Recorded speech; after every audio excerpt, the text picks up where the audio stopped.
حضرت حسن بصری رضی اللہ تعالی عنہ رو رہے تھے اور کسی نے پوچھا کہ آپ رو کیوں رہے ہیں؟ فرمایا کہ مجھے اللہ کی بے نیازی سے ڈر لگتا ہے، وہ اگر جہنم میں ڈال دے تو اسے کون پوچھنے والا ہے۔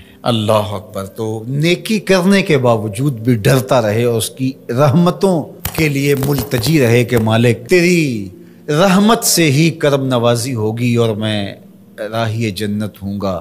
عدل کریں تے تھر تھر کمبن اچیاں شانہ والے، فضل کریں تے بخشے جاون میں ورگے منہ کالے۔ تو اس کے فضل سے ہی بات بنتی ہے۔ تو فرمایا مگر اصحاب یمین فی جنات، وہ باغوں میں ہوں گے، یتساءلون عن المجرمین، وہ مجرموں سے سوال کر رہے ہوں گے۔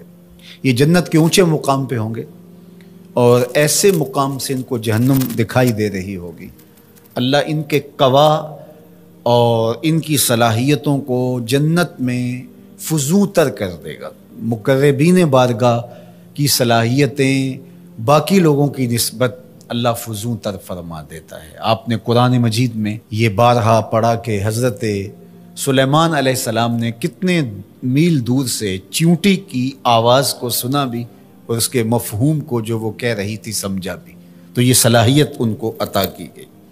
اللہ اکبر۔ تو اس طرح جنت کے اندر اہل جنت مجرمین کو دیکھ رہے ہوں گے جو جہنم کی آگ میں جل رہے ہوں گے اور ان سے سوال کریں گے، باقاعدہ ان سے بات کریں گے اور پوچھیں گے ان کو کیا ما سلککم فی سقر، وہ انہیں کہیں گے کہ تم جہنم میں کیسے آئے؟ قالوا لم نک من المصلین، وہ کہیں گے ہم نماز نہیں پڑھتے تھے، نماز نہ پڑھنے کا سبب ہوا کہ آج ہم جہنم کا ایندھن بنے۔ وَلَمْ نَكُ نُطْعِمُ الْمِسْكِينَ، اور ہم مسکینوں کو کھانا نہیں کھلایا کرتے تھے۔ عبادات یہ اللہ کا حق ہے جو بندے کے اوپر لازم ہے، اور ہم نمازوں کی کثرت اور دیگر اعمال خیر کی بجا آوری سے اپنے معاشرے کے دکھی، لاچار اور مجبور لوگوں سے اپنی نظریں نہیں ہٹا سکتے کہ ہم تو میاں پنج گانا نماز پڑھتے ہیں، کسی کو دکھ نہیں دیتے، اذیت نہیں پہنچاتے، تکلیف نہیں پہنچاتے، کافی ہمارے لیے۔ تو وہ کہیں گے ہم نماز نہیں پڑھتے تھے اور مسکینوں کو کھانا نہیں کھلاتے تھے۔ چلو یہ تو نماز بھی نہیں پڑھتے تھے، یہ ان کا ایک جرم، اور دوسرا جرم کہ وہ مسکینوں کو کھانا نہیں کھلاتے تھے اور جہنم کی آگ میں جل رہے ہیں۔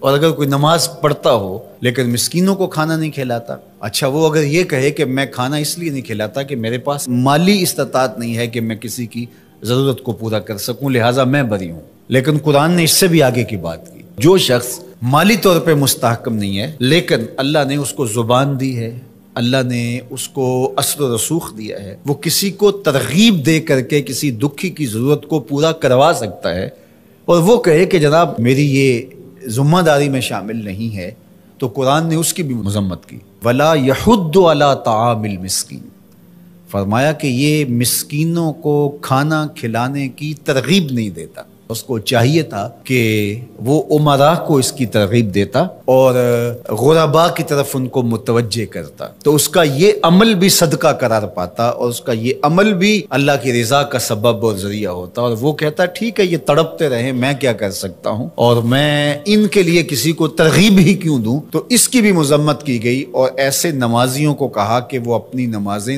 دکھاوے کی نمازیں پڑھ رہے ہیں، انہیں نماز کے فلسفے سے ہی آگہی نہیں آئی۔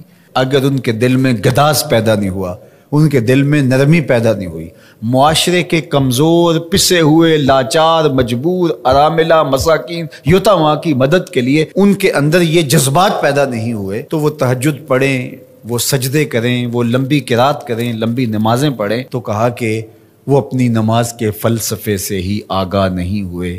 نماز کا عملی نتیجہ یہ تھا کہ وہ ضرورت مندوں کی ضرورت کو پورا کرتے، ان کے پاس اگر مالی استطاعت ہے تو اللہ کے دیے ہوئے اس مال سے، اور اگر وہ مالی استطاعت نہیں رکھتے تو اللہ نے ان کو جو دیگر صلاحیتیں بخشی ہیں ان سے وہ تحریص دلاتے، ان سے وہ ترغیب دیتے، اور ان کے کہنے سے کسی دکھی، لاچار، مجبور کی ضرورت پوری ہو جاتی۔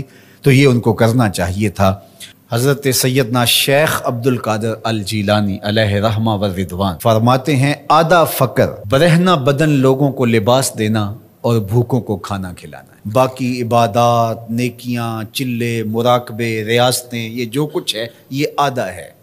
صرف آدھا فقر بھوکوں کو، لاچاروں کو کھانا کھلانا ہے، لوگوں کی ضرورتوں اور لوگوں کی احتیاج میں ان کے کام آنا ہے۔ اللہ اکبر۔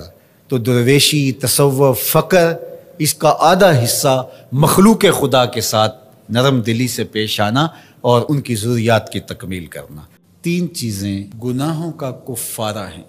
فَإِسْبَاغُ الْوُضُوءِ فِي الصَّبَرَاتِ، جھاڑے میں، ٹھنڈے موسم میں پورا وضو کرنا ہے، مکمل اہتمام کے ساتھ وضو کرنا موسم سرما میں، یہ گناہوں کو مٹا ڈالتا ہے۔ اور دوسری چیز ارشاد فرمائی وَإِنْتِظَارُ الصَّلَاةِ بَعْدَ الصَّلَاةِ، ایک نماز کے بعد دوسری نماز کا انتظار کرنے بیٹھ جانا، کہ عصر پڑھ لی اب مغرب پڑھ کے جائیں گے، مغرب پڑھی اب عشاء پڑھ کے جائیں گے، تو ایک نماز کے بعد دوسری نماز کا انتظار۔ حضرت عبداللہ ابن عباس رضی اللہ تعالیٰ عنہ فرماتے ہیں کہ حضور فرماتے ہیں کہ میں نے اپنے رب کی زیارت کی۔ حضرت عبداللہ ابن عباس فرماتے ہیں کہ میرا گمان ہے کہ یہ حضور کسی خواب کی کہانی سنا رہے ہیں۔ تو ارشاد فرمایا کہ جب میں نے اپنے رب کی زیارت کی تو میرے رب نے مجھے کہا کہ یہ فرشتے جو ملائے اعلیٰ میں بحث کر رہے ہیں، یہ کس امر میں گفتگو کر رہے ہیں؟ فرشتے کسی معاملے میں تکرار کر رہے تھے، تو ان کی گفتگو کس عنوان سے ہے؟ تو میں نے کہا کہ مالک تو بہتر جانتا ہے، مجھے معلوم نہیں ہے۔ تو اللہ نے اپنا دست قدرت میرے دو کندھوں کے درمیان رکھا اور اس کی ٹھنڈک میں نے سینے میں محسوس کی۔ فَتَجَلَّ لِي كُلُّ شَيْءٍ وَعَرَفْتُ، ہر شے میرے سامنے روشن ہو گئی اور میں نے ہر شے کو دیکھ بھی لیا اور پہچان بھی لیا۔ تو پھر میرے رب نے کہا کہ اب بتاؤ، تو ظاہر ہے اس کا دست قدرت میرے دو کندھوں کے درمیان آیا اور ہر شے میرے سامنے آ گئی۔ تو میں نے عرض کی یا اللہ، یہ کفارات اور درجات کے بارے میں آپس میں بحث کر رہے ہیں، اور وہ کفارات کیا ہے؟ المکث فی المساجد بعد الصلاۃ، نماز کے بعد مسجدوں میں رک جانا کہ دوسری نماز پڑھ کے جائیں گے۔ اس پر فرشتے ملائے اعلیٰ میں، عالم بالا میں بیٹھ کے گفتگو کر رہے ہیں۔ اللہ اکبر، یہ کتنا بڑا عمل ہے کہ جس پر فرشتے کہہ رہے ہیں بلے بلے، کیسے وہ لوگ ہیں جو ایک نماز کے بعد دوسری نماز کے لیے رک جاتے ہیں۔ اور ایک حدیث پاک میں آتا ہے صحیح بخاری میں، 7 اشخاص ایسے ہیں قیامت کے دن کڑکتی دھوپ میں جب کوئی سایہ نہیں ہوگا، اللہ انہیں اپنے عرش کا ٹھنڈا سایہ عطا فرمائے۔ ان میں سے ایک وہ آدمی جس کا دل مسجدوں کے ساتھ جڑا ہوا ہے، مسجد کی حاضری اسے بہت پسند ہے۔ دوسرا والمشی علی الاقدام الی الجماعات، جماعات کے لیے، فرض نمازوں کے لیے مسجد کی طرف چل کے پیدل جانا، ہر قدم کے بدلے میں درجے بلند ہوتے اور گناہ معاف ہوتے ہیں۔ اللہ اکبر۔ یہ طلب کی گئی کہ دعا کیجئے کہ میرا گھر مسجد سے نیڑے ہو، تو کہا نہیں، تم جتنے قدم چل کے آتے ہو اتنے تمہارے گناہ معاف ہوتے، اتنا ہی تمہیں ثواب ہوتا ہے۔ تو یہ چل کر کے آنا گناہوں کا کفارہ ہے۔ تیسری چیز ارشاد فرمائی کہ وَإِسْبَاغُ الْوُضُوءِ فِي الْمَكَارِهِ، مشکل صورتحال میں وضو پورا کرنا، اور وہ سردیوں کے اندر مشکل ہوتا ہے کہ پانی بہت ٹھنڈا ہے، تو اس وقت بندہ کہتا ہے چلو ایک دفعہ بھی گزر ہو جائے گی، اگر ایک دفعہ بھی چہرہ دھو لیں گے وضو تو ہو جائے گا، لیکن سنت طریقے سے 3 بار ہی دھونا، اور 3 بار ہی جو ہے وہ پاؤں دھونے، اور 3 بار ہی باقی اعضاء دھونے، تو یہ مشکل ہوگا وضو میں ٹھنڈے پانی سے۔ تو بہرحال مشکل میں وضو جو بندہ کرتا ہے تو اللہ کے لیے کر رہا ہوتا ہے۔ اللہ اکبر۔ تو اللہ تعالیٰ کو یہ بڑا پسند ہے، اس سے اللہ گناہ ختم کر دیتا ہے اللہ۔ تو یہ 3 چیزیں کفارات میں سے ہیں، یہ گناہوں کو مٹانے والی چیزیں ہیں۔